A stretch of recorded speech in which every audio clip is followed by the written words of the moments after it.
Babylon रेगिस्तान की बसा हुआ एक ऐसा नगर जिसका नाम सुनते ही लोगों के मन में वैभव, समृद्धि और अपार धन की छवि उभर आती थी।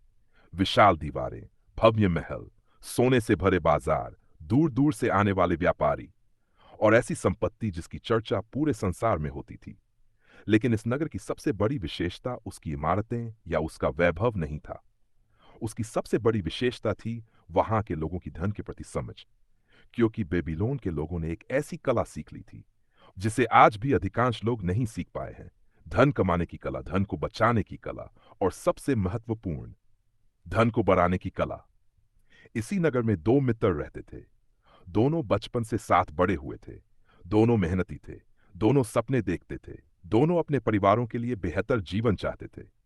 लेकिन एक दिन वे दोनों बैठकर अपनी जिंदगी के बारे में सोचने लगे। उन्होंने देखा कि वर्षों से वे मेहनत कर रहे हैं, सुबह से शाम तक काम करते हैं, फिर भी उनकी स्थिति में कोई बड़ा परिवर्तन नहीं आया। उनकी कमाई आती थी और कुछ ही समय बाद समाप्त हो जाती थी। फिर अगला महीना आता, फिर वही संघर्ष शुरू हो जाता। एक मित्र ने दूसरे से कहा, क्या तुम्हें नहीं लगता कि हम कुछ गलत कर रहे हैं? हम मेहनत तो बहुत करते हैं, लेकिन धन हमारे पास टिकता क्यों नहीं? हमेशा ऐसा क्यों लगता है कि हम बस गुजारा कर रहे हैं? दूसरे मित्र ने गहरी सांस ली, क्योंकि उसके मन में भी यही प्रश्न वर्षों से था। उसने कहा, शायद समस्या हमारी मेहनत में नहीं है।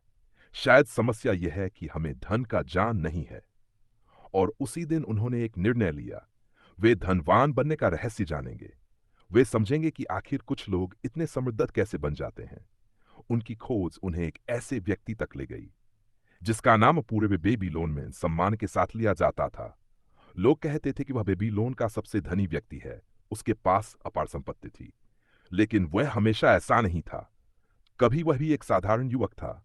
वह भी दूसरों की तरह काम करता। वह भी सपने देखता था। और वह भी आर्थिक कठिनाइयों से गुजरा था। यही कारण कि लोग उसकी बातों को महत्व देते थे, क्योंकि उसकी सफलता किसी विरासत की देन नहीं थी। उसने स्वयं अपना भाग्य बनाया। जब वे दोनों उसके पास पहुंचे तो उन्होंने उससे एक सीधा प्रश्न पूछा, हमें बताइए, आप इतने धनी कैसे बने? अर्काड मुस्कुराया। उसने उनकी ओर देखा और कहा, धन कमाना कठिन नहीं है। कठिन है धन को अपने पास रखना, क्योंकि अधिकांश लोग धन कमाना सीख जाते हैं था, लेकिन धन को संभालना नहीं सीखते। ये सुनकर दोनों मित्र हैरान रह गए, क्योंकि उन्होंने हमेशा सोचा था कि अमीर बनने का रहस्य अधिक कमाई में छिपा होगा। लेकिन अर्काड कुछ और ही कह रहा था। उसने आगे कहा, यदि किसी व्यक्ति की आय बढ़ जाए तो क्या वह निश्चित रूप से धनी बन जाएगा? नहीं, क्योंकि मैंने ऐसे अनेक लोगों को देखा है जो बहुत कमाते हैं लेकिन उनके पास कुछ भी नहीं बचता। और मैंने ऐसे लोगों को भी देखा है जो साधारण आय होने के बावजूद धीरे धीरे समृद्ध बन जाते हैं। अंतर आय में नहीं होता, अंतर आदतों में होता है। फिर उसने वह बात कही जो इस पूरी पुस्तक की सबसे प्रसिद्ध शिक्षा बन गई। उसने कहा, जो भी कमाओ उसका कम से कम 10वां भाग स्वयं के लिए रखो। पहली बार सुनने में यह बात बहुत साधारण लगती है, लेकिन वास्तव में यही धन निर्माण की नींव है। अधिकांश लोग जीवन भर दूसरों को भुगतान करते हैं। वे दुकानदार को भुगतान करते हैं, वे मकान मालिक को भुगतान करते हैं, वे कपड़े खरीदते हैं, वे मनोरंजन पर खर्च करते हैं, वे हर किसी को भुगतान करते हैं, लेकिन स्वयं को नहीं। उनकी पूरी कमाई बाहर चली जाती है और उनके भविष्य के लिए कुछ भी नहीं बचता। अर्काड ने कहा, यदि तुम सचमुच समृद्ध बनना चाहते हो तो सबसे पहले स्वयं को भुगतान करना सीखो। तुम्हारी आय का एक भाग तुम्हारा होना चाहिए, हमेशा, हर परिस्थिति में, कोई बहाना नहीं। क्योंकि जो व्यक्ति स्वयं को भुगतान नहीं करता वह कभी धनवान नहीं बन सकता। दोनों मित्रों ने यह बात ध्यान से सुनी, लेकिन उनके मन में एक प्रश्न था। यदि हम अपनी आय का एक भाग बचा लेंगे तो हमारे खर्चों का क्या होगा? हम पहले ही संघर्ष कर। अर्काड मुस्कुराया और बोला, यही तो भ्रम है। मनुष्य के खर्च कभी समाप्त नहीं होते। यदि उसकी आय बढ़ती है तो उसके खर्च भी बढ़ जाते हैं। वह हमेशा सोचता है कि उसे और चाहिए, और यही कारण है कि वह कभी संतुष्ट नहीं हो पाता। धनवान बनने का पहला कदम एक कमाना नहीं है। पहला कदम अपने खर्चों को नियंत्रित करना है।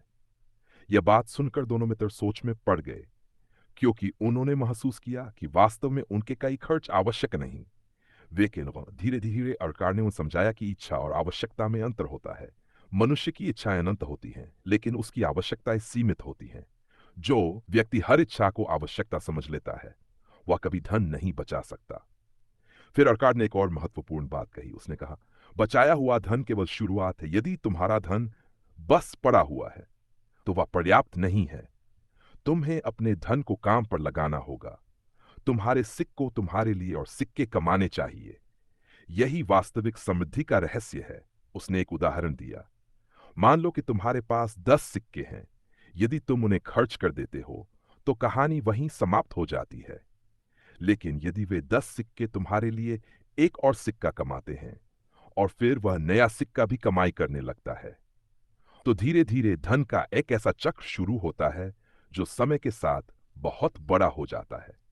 यही अधिकांश लोग गलती करते हैं। वे धन को केवल खर्च करने की वस्तु समझते हैं। वे उसे सेवक की तरह उपयोग करना नहीं सीखते। जबकि धनवान लोग अपने धन को काम पर लगाते हैं। वे चाहते हैं कि उनका पैसा उनके लिए काम करे, ताकि उन्हें हर सिक्के के लिए स्वयं श्रम न करना पड़े। और शायद यही वह सोच है जो अमीर और साधारण व्यक्ति के बीच सबसे बड़ा अंतर पैदा करती है।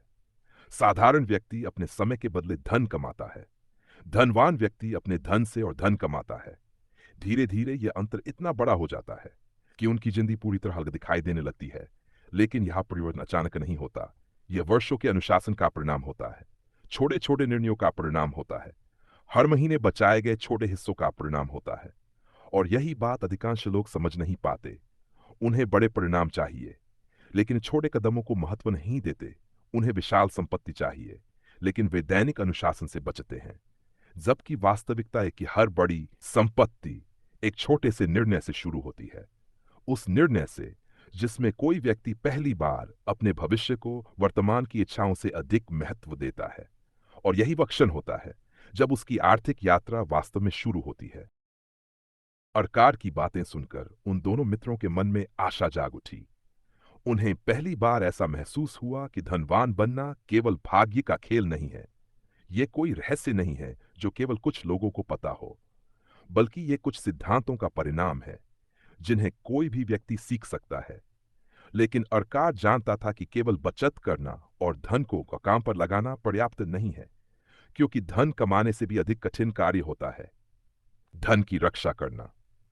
उसने दोनों मित्रों की ओर देखा और कहा, बहुत से लोग धन तो बचा लेते हैं, लेकिन उसे सुरक्षित नहीं रख पाते। और यही कारण है कि वर्षों की मेहनत कुछ ही दिनों में समाप्त हो जाती है। फिर उसने अपने जीवन की एक घटना सुनाई। जब उसने पहली बार कुछ धन बचाया तो वह बहुत उत्साहित था। उसे लगा कि अब वह उस धन को कहीं लगाकर जल्दी अमीर बन जाएगा। एक दिन उसे एक ऐसा अवसर दिखाई दिया जो सुनने में बहुत आकर्षक लग रहा था।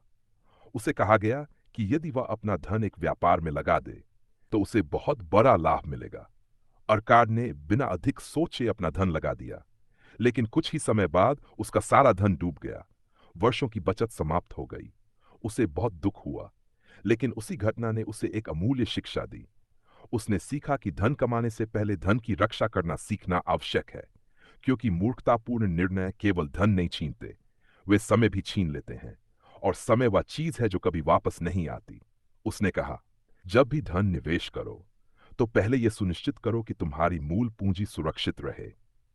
लालच के कारण कभी ऐसे अवसरों के पीछे मत भागो जो असंभव रूप से बड़े लाभ का वादा करते हों, क्योंकि संसार में सबसे महंगी चीजों में से एक है जल्दी अमीर बनने की इच्छा। यही इच्छा लोगों को गलत निर्णय लेने पर मजबूर करती है।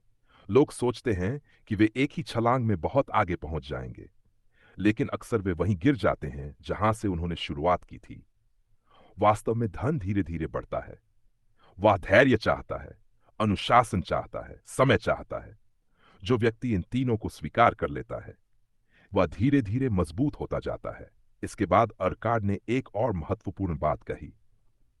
उसने कहा, यदि तुम चाहते हो कि धन तुम्हारे पास आए तो तुम्हें अपने कौशल बढ़ाने होंगे, क्योंकि आय केवल इच्छा से नहीं बढ़ती, आय क्षमता से बढ़ती है। उसने समझाया कि बहुत से लोग वर्षों तक एक ही स्थिति में रहते हैं क्योंकि वे स्वयं को बेहतर बनाने का प्रयास नहीं करते। वे वही काम करते रहते हैं, वही सोच रखते हैं, वही आदतें दोहराते रहते हैं और फिर आशा करते हैं कि उनका जीवन बदल जाएगा।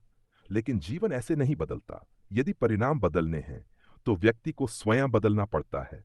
उसे अधिक सीखना पड़ता है, अधिक समझ विकसित करनी पड़ती है, अधिक उपयोगी बनना पड़ता है, क्योंकि संसार उन लोगों को अधिक अवसर देता है जो अधिक मूल्य प्रदान कर सकते हैं। धीरे धीरे दोनों मित्रों को यह समझ आने लगा कि धन केवल सिक्कों का खेल नहीं है, ये चरित्र का खेल है, ये आदतों का खेल है, ये धैर्य और अनुशासन का खेल है। इसी दौरान अर्काड ने उन्हें एक और गहरी बात बताई। उसने कहा, मनुष्य की इच्छाएं कभी समाप्त नहीं होती। यदि आज उसके पास 10 वस्तुएं हैं तो कल उसे 20 चाहिए होंगी। यदि आज उसके पास एक घर है तो कल उसे बड़ा घर चाहिए होगा। यदि आज उसके पास पर्याप्त धन है तो कल उसे और अधिक चाहिए होगा। इच्छाओं का कोई अंत नहीं है, इसलिए जो व्यक्ति अपनी इच्छाओं का दास बन जाता है वह कभी स्वतंत्र नहीं हो सकता। सच्चा धन केवल बैंक में रखे सिक्कों का नाम नहीं है। सच्चा धन वह स्थिति है जहां मनुष्य अपने जीवन पर नियंत्रण महसूस करे, जहां उसे हर समय धन की चिंता न सताए, जहां वह भविष्य से भयभीत न रहे। और यह स्थिति केवल अधिक कमाई से नहीं आती, यह सही सोच से आती है। धीरे धीरे बेबीलोन में अर्काड की ख्याति और बढ़ने लगी। लोग उसके पास आने लगे। हर कोई जानना चाहता था कि वह इतना समृद्ध कैसे बना, लेकिन उसका उत्तर हमेशा लगभग एक जैसा होता था। वह कहता, मैंने कोई जादू नहीं किया, मैंने केवल उन नियमों का पालन किया जिन्हें अधिकांश लोग जानते तो हैं लेकिन अपनाते नहीं। मैंने अपनी आय का एक भाग बचाया, मैंने अपने धन को काम पर लगाया, मैंने अपने धन की रक्षा की, मैंने अपनी क्षमताओं को बढ़ाया और मैंने धैर्य नहीं छोड़ा। बस यही अंतर था। वर्ष बीतते गए और उसकी संपत्ति बढ़ती गई, लेकिन उससे भी अधिक महत्वपूर्ण बात यह थी कि उसकी समझ बढ़ती गई। उसे एहसास हो गया कि धन केवल सुविधा देता है, बुद्धिमत्ता नहीं देता। धन अवसर देता है, लेकिन सही निर्णय लेने की क्षमता भीतर से आती है। इसीलिए उसने हमेशा जान को धन से ऊपर रखा, लेकिन सही जान व्यक्ति को फिर से खड़ा कर सकता है। यह पुस्तक हमें बार बार एक ही बात दिलाती है, धनवान बनने का मार्ग जटिल नहीं है, वह सरल है। लेकिन सरल होने का अर्थ आसान होना नहीं है, क्योंकि सरल सिद्धांतों का वर्षों तक पालन करना कठिन होता है। हर बार कुछ बचाना, हर बार सोच समझ कर निर्णय लेना, हर बार धैर्य बनाए रखना, हर बार लाल चपड़नियन रखना, यही वास्तविक चुनौती है। और शायद इसी कारण बहुत कम लोग वास्तव में समृद्ध बन पाते हैं।